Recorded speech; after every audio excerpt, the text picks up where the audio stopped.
আসসালামু আলাইকুম ভিউয়ার্স, আজকের আইটি কেয়ারের নতুন একটি এপিসোডে আপনাদের সবাইকে জানাচ্ছি একদম টোটালি ফ্রেশ শুভেচ্ছা এবং অভিনন্দন।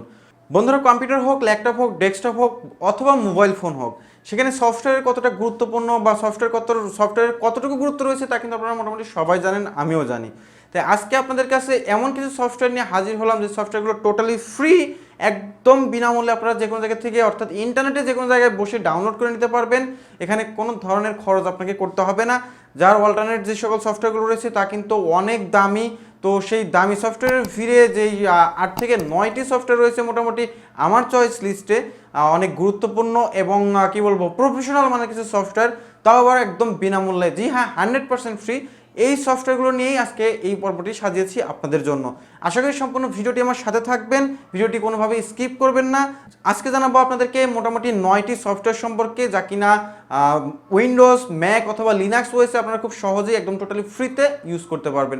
তো কথা না বাড়িয়ে চলুন বন্ধুরা, জানা শুরু করে দিই আজকের এই 9টি সফটওয়্যারের মধ্যে কী কী সফটওয়্যার রয়েছে যেটি কিনা আপনার জন্য অনেক গুরুত্বপূর্ণ। তো ফ্রি সফটওয়্যারের চয়েস লিস্টে প্রথমে যে সফটওয়্যারটি আমার কাছে রয়েছে সেটি হচ্ছে অডাসিটি। অডাসিটি মোটামুটি আপনারা সবাই চেনেন, যারা মূলত অডিও ভিডিও নিয়ে কাজ করেন তাদের কাছে তো কোনো কথাই নেই।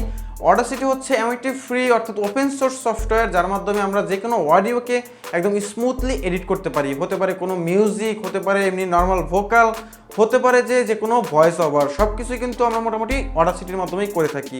আর অডাসিটি কিন্তু বলতে গেলে যতগুলো সফটওয়্যার রয়েছে আপনার অডিও এডিটিংয়ের জন্য, তার মধ্যে নাম্বার 1 একটি সফটওয়্যার হচ্ছে অডাসিটি। তো নিচে ডিসক্রিপশনে লিঙ্ক পেয়ে যাবেন, সেখান থেকে আপনারা চাইলে এটিকে ডাউনলোড করে নিতে পারেন। এটি ম্যাক, লিনাক্স এবং উইন্ডোজ অপারেটিং সিস্টেম অর্থাৎ 3টি অপারেটিং সিস্টেমের জন্যই অ্যাভেলেবেল রয়েছে। উইন্ডোজ 7 থেকে শুরু করে উইন্ডোজ 10 অথবা যে কোনো অপারেটিং সিস্টেমে আপনারা খুব সহজেই অডাসিটি সফটওয়্যারটিকে ব্যবহার করতে পারেন। তো নেক্সট নাম্বার অর্থাৎ নাম্বার 2 যে সফটওয়্যারটিকে আমি রেখেছি সেটি হচ্ছে ওবিএস। এর পূর্ণ নাম হচ্ছে ওপেন ব্রডকাস্টিং সফটওয়্যার। এর মাধ্যমে মূলত আমরা যারা গেমার বা ইউটিউবার বা যে কোনো লাইভ স্ট্রিমিং যদি যে কোনো লোকে করতে চান, অর্থাৎ যে কোনো প্রোগ্রাম বা যে কোনো ধরনের ভিডিওকে যদি আপনি লাইভ স্ট্রিমিং করতে চান, এই সফটওয়্যারটি আপনাকে হেল্প করতে পারে। আর এই সফটওয়্যারটি হচ্ছে একদম ওপেন সোর্স একটি সফটওয়্যার, মনে রাখবেন নামটি ওবিএস অর্থাৎ ওপেন ব্রডকাস্টার সফটওয়্যার। নিচে আমি এটি ডিসক্রিপশনে অর্থাৎ ভিডিও ডিসক্রিপশনে আমি সফটওয়্যারটি লিঙ্ক দিয়ে দিচ্ছি, আপনারা চাইলে এখান থেকে সফটওয়্যারটিকে ডাউনলোড করে ব্যবহার করে দেখতে পারেন। লাইভ স্ট্রিমিংয়ের জন্য এর চাইতে ভালো সফটওয়্যার আমার দেখা মতে আর নেই। আর যেগুলো আছে সেগুলো অনেক পেইড ভার্সনে অনেক টাকা খরচ করে সেই সফটওয়্যারগুলোকে ব্যবহার করতে হয়। কিন্তু মোটামুটি বড় বড় ইউটিউবার থেকে শুরু করে বিভিন্ন প্রোডাকশন হাউসেও কিন্তু এই ওবিএস সফটওয়্যারটির ব্যবহার তুলনামূলক অনেক বেশি দেখা যায়। নাম্বার 3 যে সফটওয়্যারগুলোকে আমি রেখেছি সেটি হচ্ছে পোর্টেবল সফটওয়্যার। এখন আবার অনেকে জিজ্ঞেস করবে যে পোর্টেবল সফটওয়্যার আবার কি? পোর্টেবল সফটওয়্যার হচ্ছে বড় বড় সফটওয়্যারকে ছোট করে নিয়ে আসা, ছোট আকৃতিতে করে নিয়ে আসা। ধরুন আপনি আপনার কোথাও গেলেন, কোনো ফ্রেন্ডের কম্পিউটারে কাজ করবেন, তো সেক্ষেত্রে আপনাকে কি করতে হবে, নিশ্চয়ই সেই সফটওয়্যারটিকে ইনস্টল করতে হবে, অর্থাৎ যে সফটওয়্যার এগেইনস্টে আপনি কাজ করবেন সেই সফটওয়্যারটিকে ইনস্টল করতে হবে। করার পরবর্তীতে তারপরে সেই সফটওয়্যারকে কাস্টমাইজ করে আপনার কাজ করতে হবে। কিন্তু এমন যদি হয় যে ছোট্ট একটি সফটওয়্যার আপনি আপনার পেন ড্রাইভে করে নিয়ে গেলেন, সেটি শুধু জাস্ট ওপেন করলেন, ওপেন হয়ে গেল, আপনাকে কোনো ধরনের ইনস্টল করতে হলো না। পোর্টেবল যে সফটওয়্যারগুলো রয়েছে সেই সফটওয়্যারগুলো চাইলে খুব সহজেই ডাউনলোড করে আপনি ব্যবহার করতে পারেন যে কোনো জায়গায়, অর্থাৎ অন দ্য গো। যে কোনো কম্পিউটারে আপনার পেন ড্রাইভটিকে ইনসার্ট করে সরাসরি সবগুলো সফটওয়্যারকে আপনি অ্যাক্সেস করতে পারেন। তো নিচে আমি অনেকগুলো পোর্টেবল সফটওয়্যারের লিঙ্ক দিয়ে দিচ্ছি, সেখান থেকে চাইলে পোর্টেবল সফটওয়্যারগুলোকে আপনারা ডাউনলোড করে আপনাদের পেন ড্রাইভে অথবা আপনাদের স্মার্টফোনে অথবা যে কোনো স্টোরেজ ড্রাইভে আপনারা রাখতে পারেন এবং পরবর্তীতে যে কোনো জায়গায় এই সফটওয়্যারগুলোকে ব্যবহার করতে পারেন। ফ্রি সফটওয়্যারের ভিড়ে 4 নম্বরে আমি যে সফটওয়্যারের অবস্থানটি রেখেছি সেটি হচ্ছে লিঙ্ক স্পেস। লিঙ্ক স্পেস এমন একটি সফটওয়্যার, এর মাধ্যমে আপনারা বিভিন্ন ধরনের ড্রয়িং অথবা আপনাদের ভিজিটিং কার্ড, লোগো, যে কোনো ধরনের ডিজাইন আপনারা করে নিতে পারবেন। অর্থাৎ অ্যাডোবি ইলাস্ট্রেটর যারা ব্যবহার করেন, অ্যাডোবি ইলাস্ট্রেটরের অল্টারনেট হতে পারে এই সফটওয়্যারটি। যারা মূলত অ্যাডোবি ইলাস্ট্রেটর ব্যবহার করেন তারা জানেন যে অ্যাডোবি ইলাস্ট্রেটরের মাধ্যমে কী না করা যায়। অর্থাৎ প্রিন্টিং জগতে যত ধরনের আপনার ডিজাইন রয়েছে, বুশিয়ার থেকে শুরু করে visiting card, logo design, graphics ডিজাইনের যে সমস্ত পার্টগুলো রয়েছে সকল কিছু আপনারা এই লিঙ্ক স্পেস সফটওয়্যারের মাধ্যমে করে নিতে পারবেন। এটাকে বলা যেতে পারে যে অ্যাডোবি ইলাস্ট্রেটরের অল্টারনেট একটি সফটওয়্যার। তো নিচে আমি ভিডিও ডিসক্রিপশনে এই সফটওয়্যারটিরও ডাউনলোড লিঙ্ক দিয়ে দেবো, সেখান থেকে চাইলে খুব সহজে আপনারা ব্যবহার করে দেখতে পারেন। এবং এটিও কিন্তু টোটালি ফ্রি, এটি শুধুমাত্র উইন্ডোজের জন্য অ্যাভেলেবেল রয়েছে। তো আপনারা চাইলে আপনাদের উইন্ডোজ অপারেটিং সিস্টেমের জন্য এই সফটওয়্যারটি ডাউনলোড করে ব্যবহার করা শুরু করতে পারেন। যারা মোটামুটি অনলাইনে কাজ কারবার করেন তাদের জন্য কিন্তু ভিপিএন অনেকটাই গুরুত্বপূর্ণ। তাই 5 নম্বরে আমি একটি ভিপিএনকে রেখেছি একদম টোটালি ফ্রি, এর নাম হচ্ছে প্রোটন ভিপিএন। এটির সার্ভার হচ্ছে ইংল্যান্ডে, তো একটু স্লো হতে পারে কিন্তু এটি আপনাকে নিরাপত্তার দিক থেকে কোনো ধরনের কম্প্রোমাইজ করবে না। আর এটা আপনাকে দিচ্ছে অনেক পরিমাণে, অর্থাৎ একটি হাই ভলিউমের ব্যান্ডউইথ সাপ্লাই। তো সেক্ষেত্রে মোটামুটি আপনারা খুব ভালোভাবেই কাজে নিতে পারেন এই সফটওয়্যারটিকে।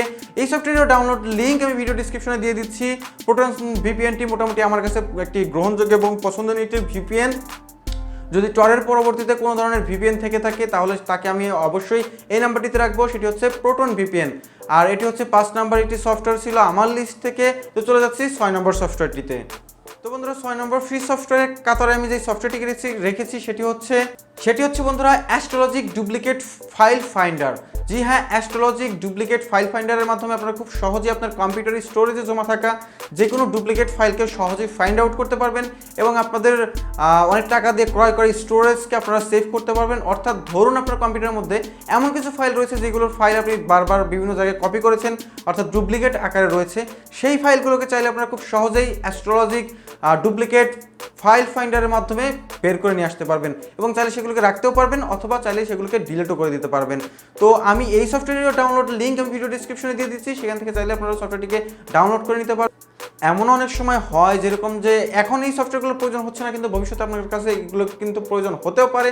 তাই আমি বলবো প্রত্যেকটি সফটওয়্যার আপনি ডাউনলোড করে আপনার কাছে রেখে দিতে পারেন। তো বন্ধুরা নাম্বার 7 যে সফটওয়্যারটি রয়েছে তার নাম হচ্ছে সার্চ এভরিথিং। এটি মোটামুটি অনেকের কাছে পরিচিত একটি সফটওয়্যার। এটি একদম ফ্রি অর্থাৎ ওপেন সোর্স একটি সফটওয়্যার। ব্যবহার করতে পারবেন লিনাক্সে, ম্যাক ওএসে অথবা উইন্ডোজ অপারেটিং সিস্টেমে। এর মাধ্যমে বন্ধুরা কী করা যায়, এর মাধ্যমে আপনার কম্পিউটারে থাকা যে কোনো ফাইল ফোল্ডারকে আপনি খুব সহজেই ফাইন্ড আউট করতে পারবেন। অর্থাৎ যে কোনো একটি ফাইলকে খোঁজার জন্য কিন্তু আমরা মাই কম্পিউটারের রাইট কর্নারের দিকে সার্চ অপশনে গিয়ে লিখি, তো সে আস্তে আস্তে খুঁজতে থাকে। কিন্তু সার্চ এভরিথিং এমন একটি সফটওয়্যার যে কিনা ইনস্টল করার সাথে সাথে আপনার কম্পিউটারের সম্পূর্ণ ডাটার একটি লগ তৈরি করে নেয় এবং সেখান থেকে যে কাজটি করে আমরা লেখার সাথে সাথে, অর্থাৎ আমরা যে কোনো ওয়ার্ডকে আমরা যখন লিখতে থাকি সাথে সাথে আমাদের সেই নামে থাকা ফোল্ডার এবং কি সেই নামে থাকা আপনার যে ফাইলগুলো রয়েছে সেই ফাইলসমূহকে একটি লিস্টের মধ্যে নিয়ে আসে আপনার চোখের সামনে। তো আপনি খুব সহজেই দেখে নিতে পারবেন আপনার কম্পিউটারে আপনি যেই সফটওয়্যারটি বা যেই ফাইলটি বা যেই ফোল্ডারটিকে খুঁজতেছেন কিনা সেই সফটওয়্যারটি সরাসরি শুধু টাইপ করে থাকবেন, আপনার সামনে শো করবে। আপনি সেখান থেকে সরাসরি সেই ফাইল বা ফোল্ডারকে ওপেন করে ব্যবহার করতে পারবেন। তো আমার মতে এই সফটওয়্যারটি অনেক গুরুত্বপূর্ণ এবং অনেক হেল্পফুল একটি সফটওয়্যার। আমি অনেকদিন যাবত এই সফটওয়্যারটি ব্যবহার করি এবং অনেক মজা পাই এই সফটওয়্যারটি ব্যবহার করে। তো আশা করবো আপনারাও এই সফটওয়্যারটি অবশ্যই ব্যবহার করবেন। আর যেই সফটওয়্যারটি আপনাদেরকে এখন বললাম সার্চ এভরিথিং, এই সফটওয়্যারের জন্য অবশ্যই আমি আপনাদের কাছে একটি লাইক পাই। তা আশা করি নিচ থেকে এখনই একটি লাইক বাটনে ক্লিক করে ভিডিও থেকে লাইক দিয়ে দেবেন। বন্ধুরা ফ্রি সফটওয়্যারের ভিডিও আপনাদের জন্য 8 নম্বরে যে সফটওয়্যারটি রেখেছি সেটি হচ্ছে ব্লেন্ডার সফটওয়্যার। ব্লেন্ডার সফটওয়্যারটি অনেক গুরুত্বপূর্ণ একটি সফটওয়্যার, মূলত যারা অ্যানিমেশন নিয়ে কাজ করতে চান তাদের জন্য। কেননা এই সফটওয়্যারের মধ্যে রয়েছে আপনার ক্যারেক্টার অ্যানিমেশন করতে পারবেন, বিভিন্ন ধরনের 3D অ্যানিমেশন করতে পারবেন, বিভিন্ন ধরনের যারা আর্টওয়ার্ক নিয়ে কাজ করেন অথবা ডিজিটাল কন্টেন্ট নিয়ে কাজ করেন তারা মূলত এই সফটওয়্যারটি ব্যবহার করতে পারেন। কিন্তু এই সফটওয়্যারটি ব্যবহার করা একটু কঠিন, কেননা এই সফটওয়্যারটি ব্যবহার করার আগে অবশ্যই সফটওয়্যার সম্পর্কে আপনার ভালো ধারণা থাকতে হবে এবং এই সফটওয়্যারের কাজ আপনাকে আগে শিখে নিতে হবে। তাই আমি আশা করবো যে সফটওয়্যারের কাজ শেখার পরবর্তীতে এই সফটওয়্যারটি আপনারা ব্যবহার করা শুরু করবেন। সফটওয়্যারটি মূলত যারা ইউটিউবিং করেন বা বিভিন্ন ক্যারেক্টার অ্যানিমেশন করেন অথবা যারা মূলত মোশন গ্রাফিক্স নিয়ে কাজ করেন তারা এই সফটওয়্যারটি ব্যবহার করে দেখতে পারেন। এটি টোটালি ফ্রি একটি সফটওয়্যার। এটি আপনি লিনাক্স, ম্যাক ওএস অথবা উইন্ডোজের যে কোনো সংস্করণে ব্যবহার করতে পারবেন। তো বন্ধুরা সবার শেষে অর্থাৎ 9 নম্বর যে সফটওয়্যারটির কথা বলবো সেটির নাম হচ্ছে ডিসকর্ড। এটি মূলত একটি নেটওয়ার্কিং অ্যাপ্লিকেশন অর্থাৎ সোশ্যাল নেটওয়ার্কিং অ্যাপ্লিকেশন। এটি সবচেয়ে বেশি ব্যবহার করে যারা গেমার তারা, অর্থাৎ গেম খেলার সময়, অনলাইন গেম খেলার সময় কিন্তু বিভিন্নভাবে যখন আমরা একে অন্যের সাথে কথা বলি তখন কিন্তু ভয়েস ল্যাগ করে বা ফাইল আদান প্রদানে কিন্তু একটু সমস্যা হয়। তো সেক্ষেত্রে আমি যতটুকু জানি এবং আমি যতটুকু আমার দেখা ম্যাক্সিমাম গেমার যারা রয়েছেন তারা এই সফটওয়্যারটিকে ব্যবহার করে থাকেন সাধারণত গেম খেলার সময় একে অন্যের সাথে কমিউনিকেশন করার জন্য। তো এই সফটওয়্যারটির মাধ্যমে আপনারা চ্যাট করতে পারবেন, ভয়েস কল করতে পারবেন, বিভিন্ন ইমেজ বা ফাইল আদান প্রদান করতে পারবেন। অর্থাৎ একটি সোশ্যাল নেটওয়ার্কিং যে সকল আপনার মেসেঞ্জার বা যে সকল হোয়াটসঅ্যাপ যে জিনিসগুলো রয়েছে অর্থাৎ সোশ্যাল নেটওয়ার্কিং যে সকল অ্যাপ্লিকেশনগুলো রয়েছে সেগুলোর মতোই আপনারা ব্যবহার করতে পারবেন। তবে এখানে যে বিষয়টি রয়েছে এটি অনেকটা লাইট ওয়েট, তো সেই কারণে যেটি ঘটে আপনারা ভয়েস কল করার সময় অনেক এইচডি কোয়ালিটিতে কথা বলা যায় এবং এখানে কোনো। তো বন্ধুরা এই ছিল আজকের ভিডিওটি। আশা করি আপনাদের সবার ভালো লেগেছে এবং আশা করি এই সফটওয়্যারগুলো আপনাদের উপকারে আসবে। যদি উপকারে আসে অবশ্যই ভিডিওতে একটি লাইক দেবেন আর যদি এখনও আমার চ্যানেলটিকে সাবস্ক্রাইব করে না থাকেন অবশ্যই চ্যানেলটিকে সাবস্ক্রাইব করে নেবেন। তো বন্ধুরা নতুন ভিডিও নিয়ে আসার পর্যন্ত সবাই ভালো থাকুন, সুস্থ থাকুন, এই কামনায় বিদায় নিচ্ছি। আসসালামু আলাইকুম।